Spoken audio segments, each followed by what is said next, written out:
The most famous trick in ancient history left nothing behind in terms of physical evidence. No timber survives, and there's no trace in the soil of the city it supposedly destroyed. But the missing evidence perhaps isn't the strangest part of this ancient mystery at all. The strangest part is that the poem everyone thinks tells the tale never actually tells it. The Iliad runs 24 books and more than 15,000 lines, all of it about the Trojan War, and it ends before the horse is ever built. Homer gives us the rage of Achilles, the duel with Hector, an old king begging for his son's body, and then he stops. He never shows the city falling, and he never shows the now famous Trojan horse. The single most recognizable image of the entire conflict is essentially absent from Homer's great poem. So where does the Trojan horse come from? And if a real conflict was fought at a real Troy, which is far more plausible than scholars believed a century and a half ago, then what was the thing that ended it? The version in everyone's head goes like this. After 10 years of siege, the Greeks accept that the walls aren't coming down by force. Odysseus, the designated schemer of the coalition, proposes a different kind of weapon. The Greeks appear to give up. They burn their camp, board their ships, and sail away, leaving behind an enormous wooden horse. They also leave a man named Sinon, who lets himself be captured and spins a story. The horse is an offering to Athena, deliberately built too large to fit through Troy's gates, because if the Trojans ever brought it inside, the city would become untouchable. A priest named Glaucon smells the trap and hurls a spear into the horse's flank, and moments later 2 serpents rise out of the sea and crush him along with his sons. The Trojans read that as a divine verdict, believing that this mysterious giant horse is truly what Sinon says it is, not realizing that this was a plan of Odysseus, the favorite of Athena. They breach their own wall to drag the horse in, celebrate through the evening, and wake to fire and bronze. The hidden men have opened the gates, and the Greek fleet has slipped back from a nearby island under the cover of night. From there, the Greeks sack Troy, destroying the entire city, leaving only a few survivors, such as Aeneas, to escape. That polished, canonical telling where everything is orderly and the narrative makes sense doesn't actually come from Homer, though. The version I've just recounted comes primarily from Virgil, a Roman poet composing the Aeneid around 19 BC for an audience under the Emperor Augustus. If the war happened at all, it happened somewhere around 1180 BC, which means Virgil stood further from Troy than we stand from the height of the Viking Age. The Trojan horse story, as we know it, is effectively Roman historical fiction, assembled more than 1,000 years after the fact. But the idea of the Trojan horse is much older, perhaps older than the legendary founding of Rome itself.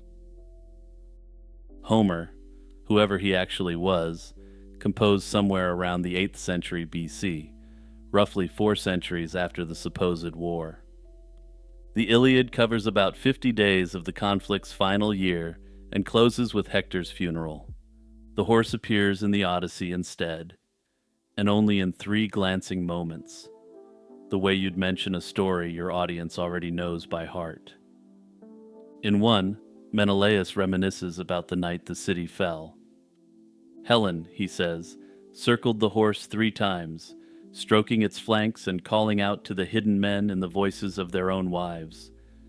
One of them came within a breath of answering, and Odysseus, the mastermind, clamped a hand over his mouth until Athena intervened and led her away. In another, a blind bard at a foreign court sings of the sack at Odysseus's own request, and Odysseus, unrecognized at the table, starts weeping so quietly that only the king notices. In the third, Odysseus stands in the underworld, telling the ghost of Achilles how his son sat inside the horse without trembling. Homer also names the builder, a craftsman called Epius, working with Athena's guidance. And that's just about everything Homer himself gives us on the famous Trojan Horse. Homer seems to assume that the tale of the Trojan Horse is so well known that there was no need to recite it all in the Odyssey. The full narrative, for its part, lived in other poems, the Little Iliad and the Sack of Ilion, which belonged to a cluster of early epics covering what Homer skipped. Unfortunately, both of these poems are now virtually completely lost to history.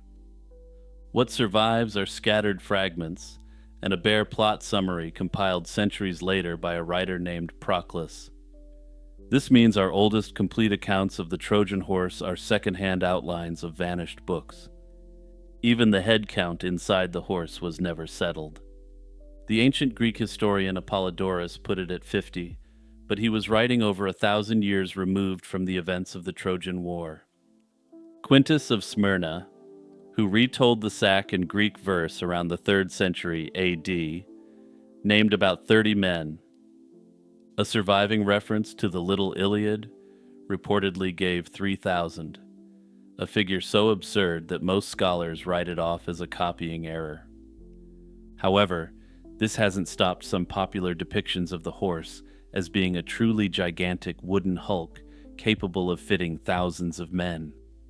For most of antiquity, none of this uncertainty shook anyone's confidence that the Trojan War had actually happened and that a wooden horse had been involved. Herodotus, writing in the 5th century BC, treated the conflict as established fact and dated it roughly 800 years before his own time. In 415 BC, Euripides put the fallen city on the Athenian stage in his play known as The Trojan Women. His chorus of captive Trojan women relives the night their neighbors hauled the horse up to the citadel with ropes, singing as they pulled. For a Greek of the classical age, doubting the involvement of the Trojan horse at the fall of Troy would have been like doubting the existence of George Washington or Admiral Nelson. The horse itself is also old, older than any surviving text of Homer, and it may have been part of the oral tradition of the Iliad from before Homer wrote it down. In 1961, a large storage jar turned up on the island of Mykonos, decorated in relief around 670 BC. Its neck shows a horse on wheels, its body cut with little square windows, and in the windows are the heads of armed men, some passing weapons down to comrades outside. Below them, panel after panel shows the sack, warriors cutting down the population of what appears to be Troy. Whoever made that jar expected people to recognize the scene at a glance, at a time when Homer's poems had barely begun to circulate in writing. The horse, in other words, was already in the story at the earliest moment we can see it. For much of the 19th century, educated opinion held that Troy was a fable, invented by Homer, who may not have been real either. Heinrich Schliemann, a successful German businessman, carried a lifelong obsession with Homer, and strongly disagreed. In 1870, he started tearing into a mound called Hisarlik in northwestern Turkey, a few miles from the mouth of the Dardanelles. The site wasn't his discovery, for what it's worth, and that part is often left out of the narrative. An Englishman named Frank Calvert owned part of the mound, had already dug trial trenches, and pointed Schliemann at it, a debt the German spent the rest of his life underplaying. Schliemann's methods were brutal, a huge trench straight through the center that destroyed a good deal of what he was looking for. But the mound delivered, and it held not one city, but a stack of them, 9 major settlements built one on top of another across more than 3,000 years.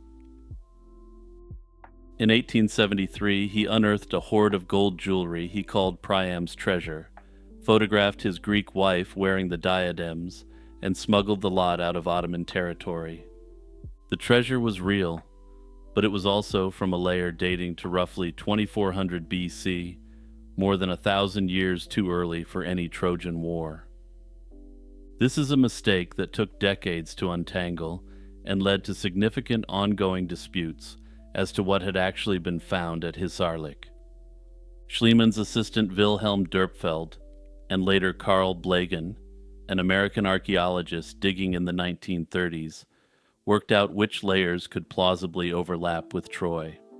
The one that draws the eye is called Troy 7A, destroyed by fire somewhere around 1180 BC by modern estimates. Excavators reported bronze arrowheads and houses hastily subdivided as if the population had crowded inside the walls.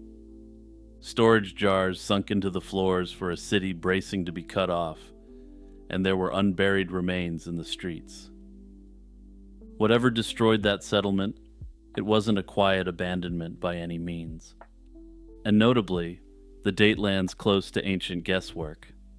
Eratosthenes, the scholar who measured the circumference of the earth, calculated the fall of Troy at 1184 BC.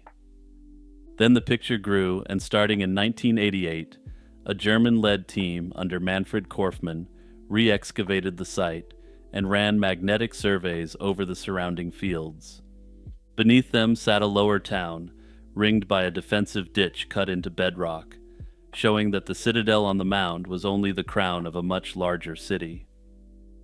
The entire settlement was, by modern calculations, home to several thousand people, a significant settlement for the time. The written evidence for a war comes from an unlikely direction: the clay tablet archives of the Hittite Empire, dug out of its capital in central Turkey. The tablets refer to a city-state in northwestern Anatolia called Wilusa, a name that historians match to Ilios, Homer's other name for Troy. It's important to note that in early Greek, this name, Ilios, was pronounced with a W, meaning the pronunciation was extremely similar. To a Hittite, the city would have been Wilusa, and to a Greek, it would have been Wilios. Historians believe that the Trojan name for the city, which is yet another historical mystery, may have sounded somewhere closer to the Hittite pronunciation. Around 1280 BC, the Hittite great king signed a treaty with a ruler of Wilusa named Alexandru. This sits suspiciously close to Alexandros, the alternate name Homer uses for Paris, the Trojan prince. Modern historians don't believe that this individual was actually Paris, but it indicates a similar naming convention amongst the Trojan nobility.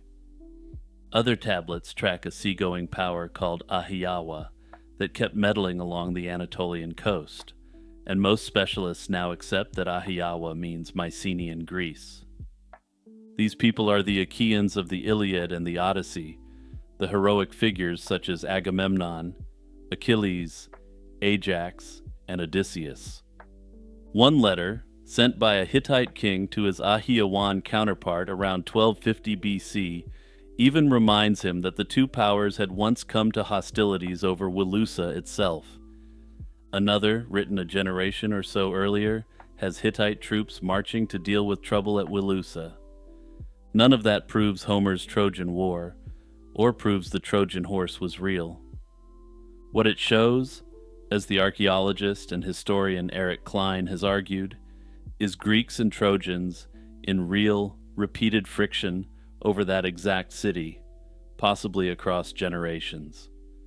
The legend may compress several raids and sieges over the course of centuries into one clean 10-year epic. So, if we grant that the Trojan War happened, at least in some form, the harder question is still the Trojan Horse. The literal reading has always had a credibility problem, and ancient readers felt it too. Pausanias, a Greek travel writer of the 2nd century AD, wrote that the horse must really have been an engineer's device for breaking down walls. He noted that taking the tale at face value means believing the Trojans were, to put it bluntly, absolute idiots of the highest order. That remark launched the most durable of all the rationalist theories. The Trojan horse was actually a siege engine. The Bronze Age Near East knew siege machinery, and the Greeks were on the periphery of this world in Homeric times. Assyrian palace reliefs from a few centuries later show massive wheeled rams with wooden frames. They were draped in hides to stop arrows and are crawling up ramps toward city walls, with their crews sheltered inside the frame. Now compare that to the legend of the Trojan Horse, and you can see why this is such an alluring idea. There's a wooden body on wheels, moved up against a wall, with armed men hidden in its belly. History also shows that armies have often turned to the animal world to name siege engines, with the name battering ram famously being derived from the animal itself. Even in the modern world, armies simply can't resist naming military devices things like tiger, panther, or hornet. If something wooden and wheeled, covered in hides, carried men to the base of Troy's wall and broke it, the idea that a siege engine becomes a Trojan horse becomes evident. Now that's not the end of the guesswork, and a newer theory moves the whole problem onto the water.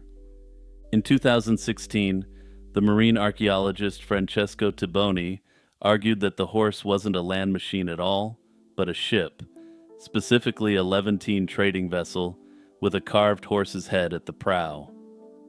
That type appears in Near Eastern art, and Greeks reportedly knew such vessels by the name hippos, their plain word for horse.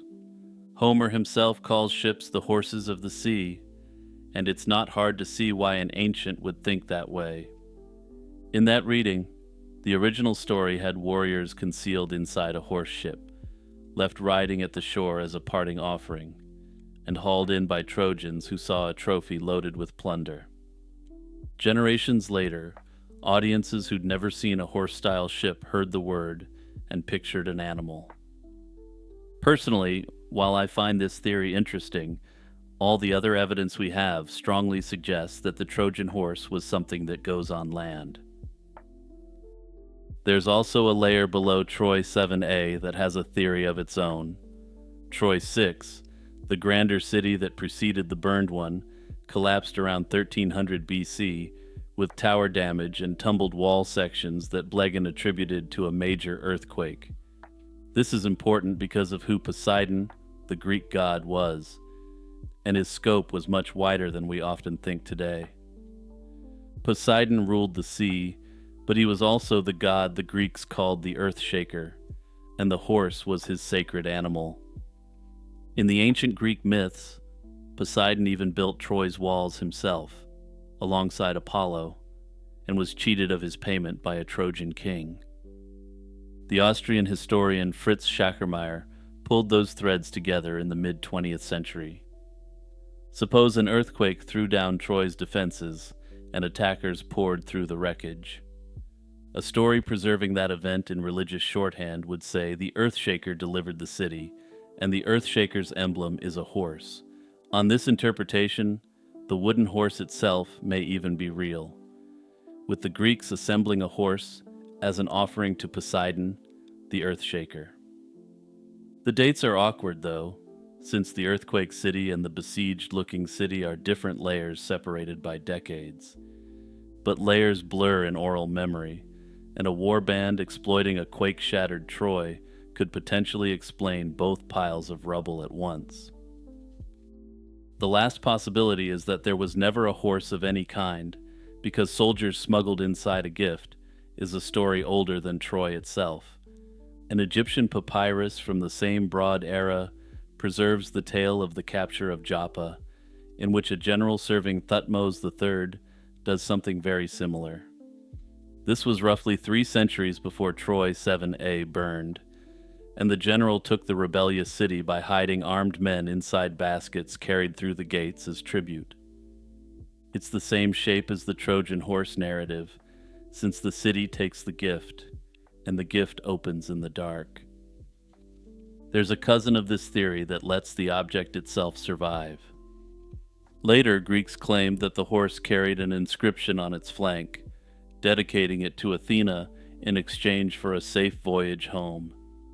Departing armies really did leave offerings, and a large wooden dedication abandoned on the beach would have been a natural trophy for the Trojans to haul inside as proof the siege was over. In that version, the horse existed, the Trojans really did drag it through the gates, and the only invention is the part where it was full of men. The soldiers came later, added by poets who needed the city's fall and its strange last trophy to be connected. Greek poets may simply have inherited an ancient story pattern and fastened it onto a half-remembered war. In the end, to a poet, a 10-year siege deserves a better ending than the ones real sieges usually get. Cities fall to hunger, to disease, to a bribed sentry at a small gate, or to negotiated settlements, and none of that makes much of an epic historical tale compared to the horse. Homer gave us a massive wooden animal, wheeled in by the victims themselves, a narrative so compelling it still inspires movies 3 millennia later. Ultimately, the Trojan Horse mystery is just one part of the historical enigma that surrounds Troy, the Iliad, and the Odyssey. It's likely that the city is real, and you can walk its walls at Hisarlik today around the site. Most scholars now believe represents the real Troy. The burning is real too, pressed into the ground at roughly the moment ancient scholars said Troy collapsed. The ancient Hittite tablets even preserve real Greeks and real Trojans quarreling over that same corner of Anatolia. The Trojan horse, for its part, refuses to be pinned down, and 3,000 years on, we're still arguing about what it really was, if it even existed at all.